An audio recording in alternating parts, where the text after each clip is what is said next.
Good morning. My name is Karen Miller, and I'm a member of Unity of Palm Harbor and a member of Unity for a long time. And I am welcoming you here this morning to our service here at Unity of Palm Harbor. We value harmony, and all are welcome here. We walk together as a community of faith, anticipating more joy, more love, more abundance, more peace, and grace of all God's goodness. Today, we are welcoming back an old friend. Charlie Thweet has been with us before, but Charlie will be our speaker this morning and provide his unique style of inspirational music throughout the service. Charlie, welcome.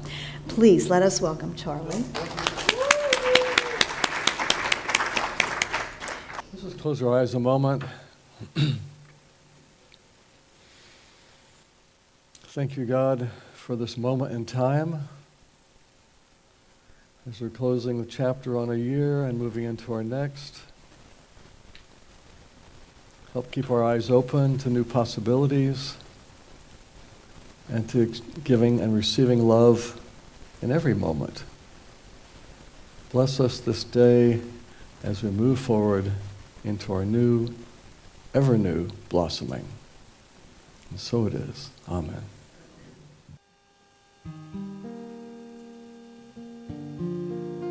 I found a path connecting me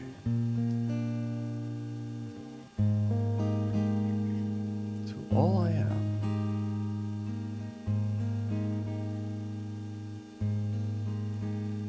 Sometimes that path is just as simple as stopping and being, closing our eyes,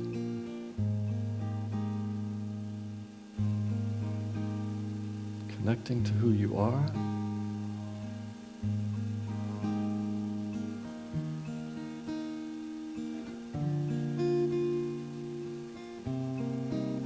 coming home to that heart, that presence of God,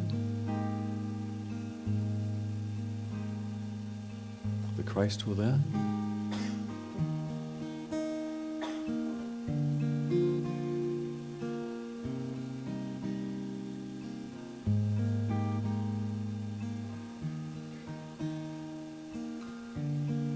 The phrase, "be still and know," brings us to that presence. Be still and know the I am that lives in you.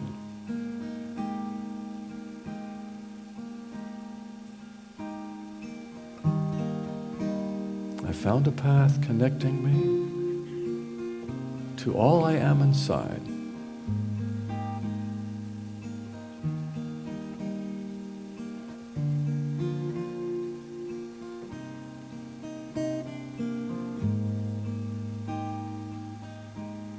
We're all on a journey of awakening, a journey of deepening,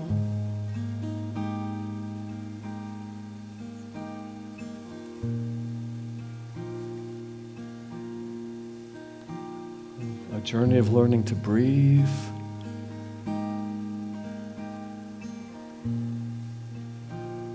to tap into our natural peace. Always available. I found a path connecting me to my peace, to my love, to the presence of God.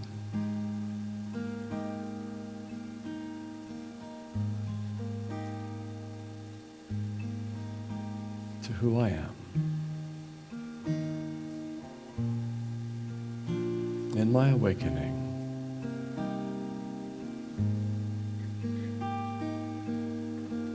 and so it is.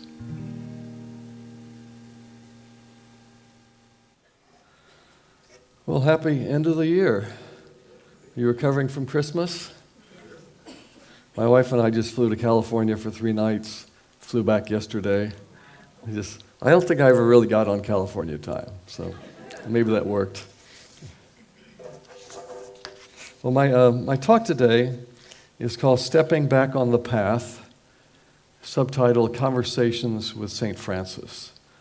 And what I'm going to do is share some thoughts about how we step back on the path regularly in our lives, and also bring in what I'm going to call quotes, because these are words that I asked St. Francis to speak to me, and this is what I heard. So I wrote down over the years, when I've gone to Italy where he's buried, I asked him to speak. And so I have a few fun things to share that kind of match into the talk. I love starting with a joke if I can find one. I guess at the end you'll decide if this is a joke or not. But so this is about a novice monk. So a young man who decided to join an order. And so the order he picked is one where they're in silence all year long, except for one time a year. Each monk comes into the head abbot's office, the head monk, and gets to speak 2 words.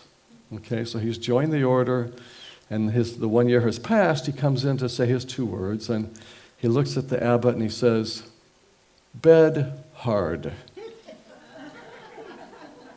Bed hard. Oh, and abbot says, "Well, thank you very much. You may now continue your time in silence." Another year passes. He comes in. "What are your 2 words?" He says, "Food bad." Food bad. Okay, thank you. He goes on about his year of silence, comes in 3rd time for his 2 words. He looks at the abbot and says, "I quit." The abbot says, "I'm not surprised. All you've done since coming is complain." See, it's not really joking. Okay. So stepping back on the path. So I've had the opportunity to go. St. Francis is from Assisi, if you don't know, and this is a little medieval town in Italy. And I've had the opportunity to be there around 20, 25 times on different trips I've gone.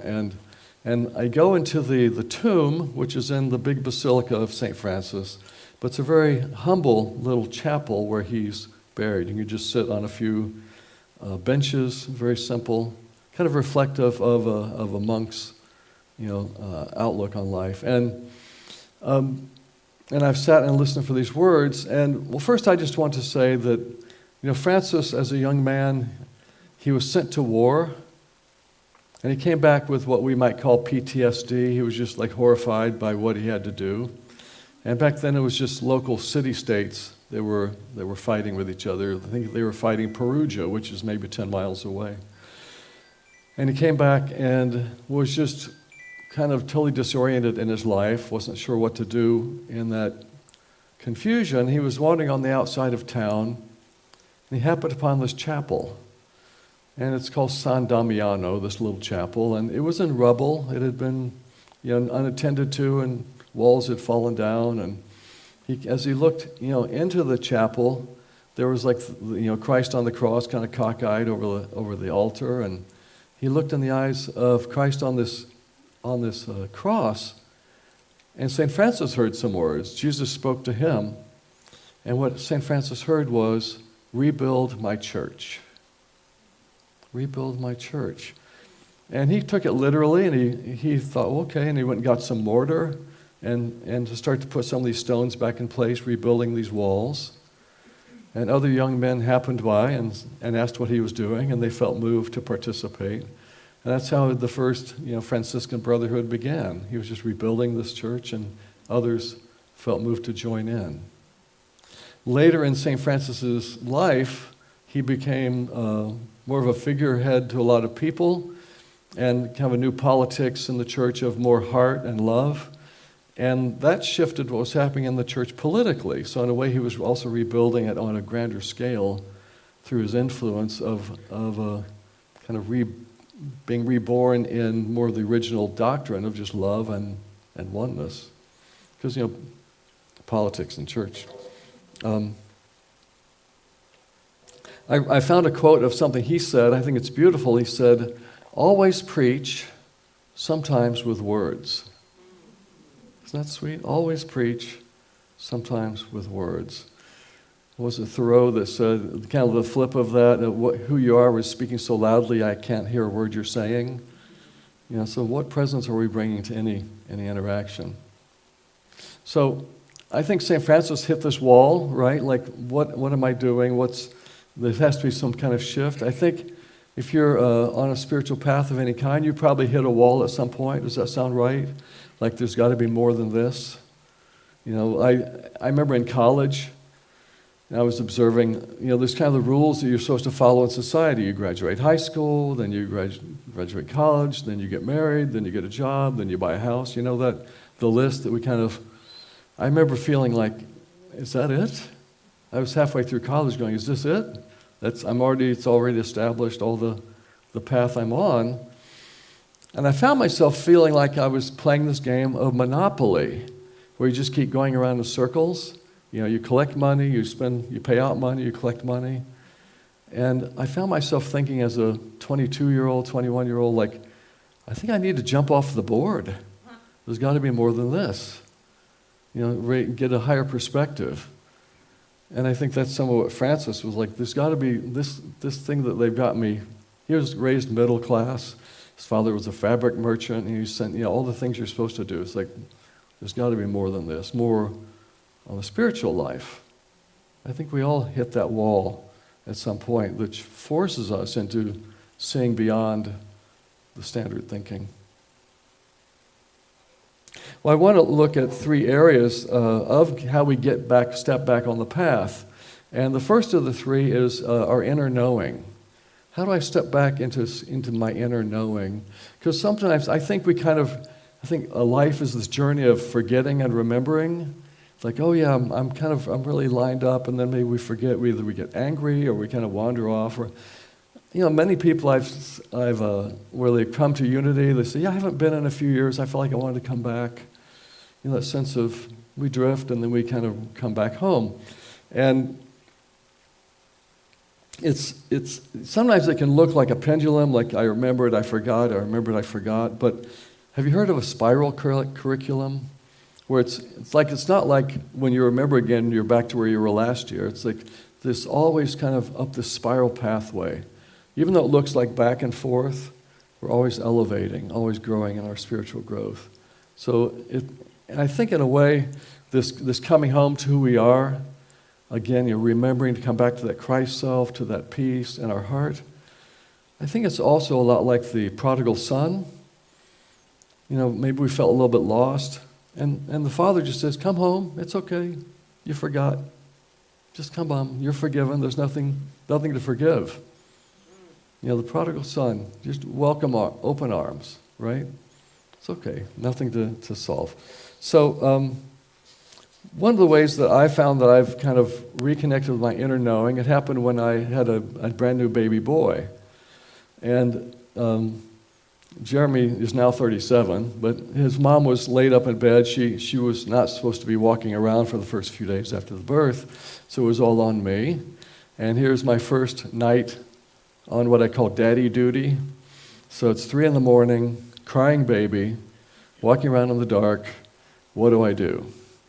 I didn't get an instruction manual to find how to raise a baby. So I'm walking him, and I'm thinking, what do I do? What do I do? And I've tapped into this inner knowing that remembered, oh yeah, when I was young, if my mother would hum to me, I would always calm down. I remembered how calming humming was. Okay, I'll try that. I'm walking around in the dark in the living room and humming, and making this little tune came. And he started to calm down. I kept humming. And I heard a few words in my head. It became a little 4-line ditty. I held your head when you were tired. And he calmed down, and he calmed down. And at one point I'm thinking, well, I like this song. I don't want to forget it. So now I'm holding him with one hand, reaching for a tape recorder to just catch the song.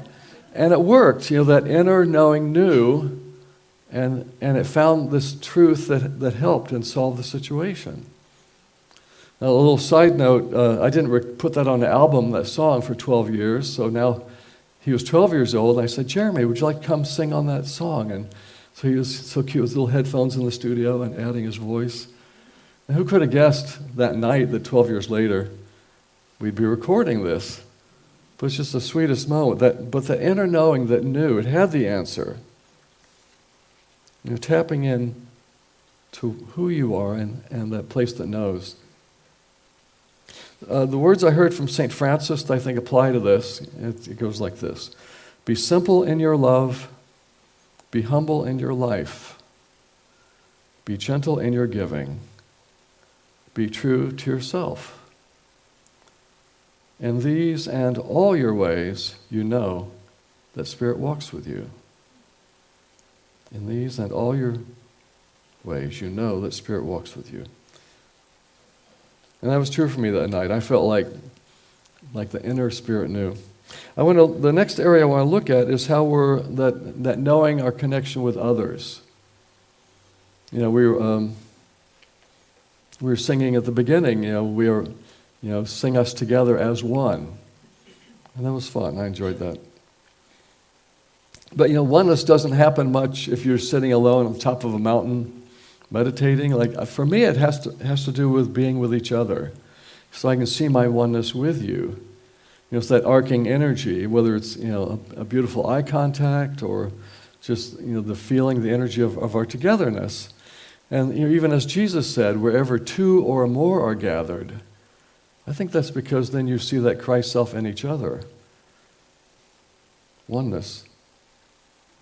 I had an experience when as a young man, I was traveling through Europe for the first time, and I was staying at a bed and breakfast, just a little simple place, and in the morning there were a few tables downstairs where they would give us yogurt and croissants and a few items. And I got there first and was sitting there eating, and then another couple sat down behind me, and I overheard they were speaking German, so maybe they're from Germany. That was fun. Then another couple came in, sat over here, and I heard them speaking Spanish. Maybe they're from Spain. And I was feeling very international. It's fun, all these languages.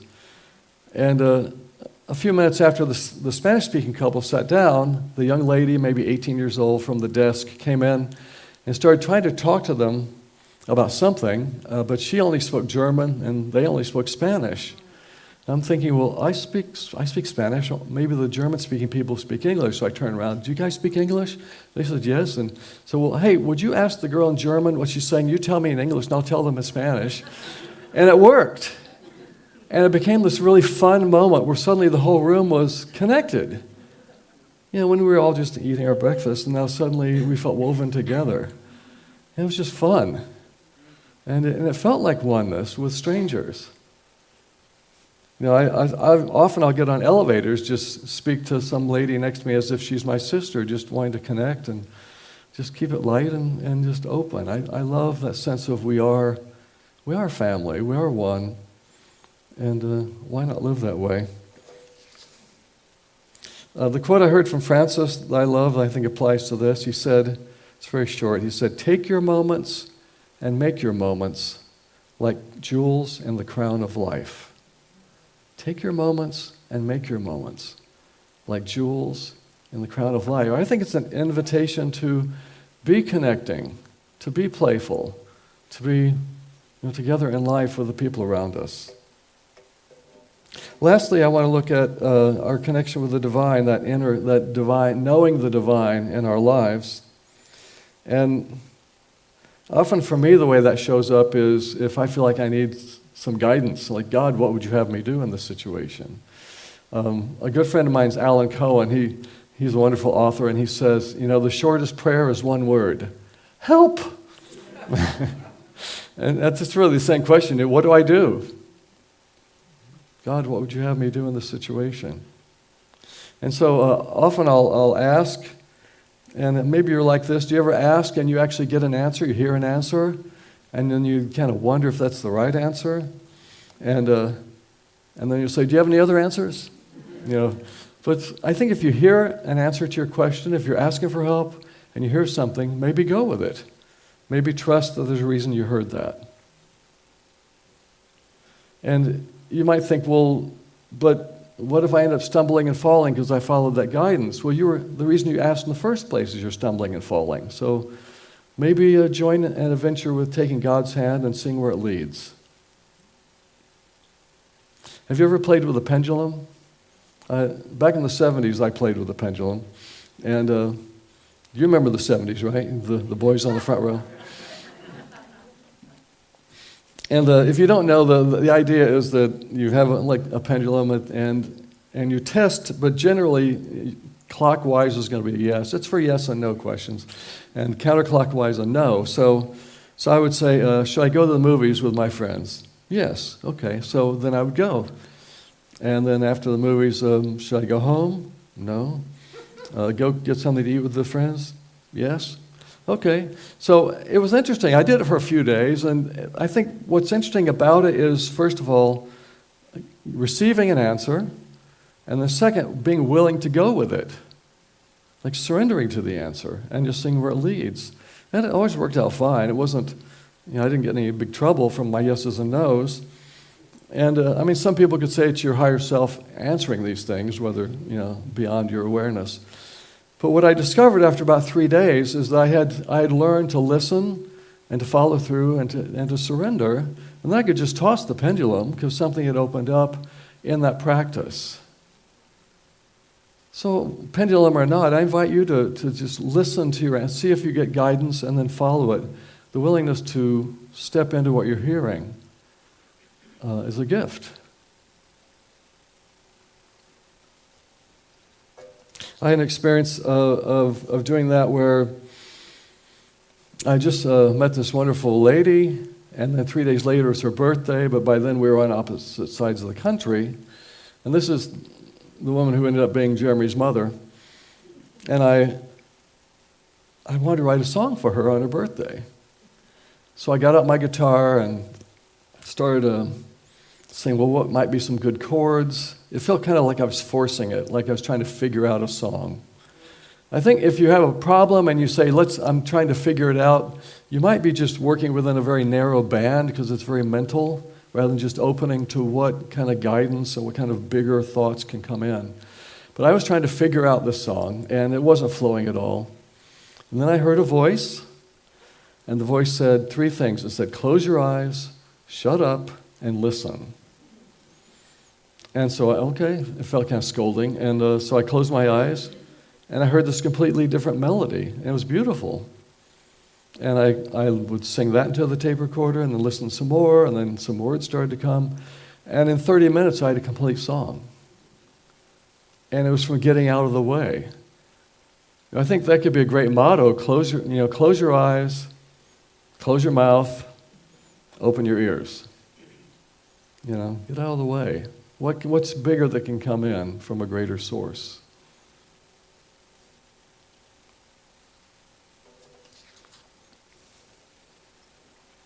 The quote I want to share from Francis that I apply to this, and it's really about that connection with the divine. He said, all I did was line up with God. I am a man like any other. All I did was line up with God. I think that's always our choice. Maybe we step off the path, just line up again. Oops, I got lost. Come home. Oops, I kind of fell off. Line up with God again. Maybe that's the whole story. Maybe that's our whole journey. Keep coming home. The Father always welcomes you. Thank you very much.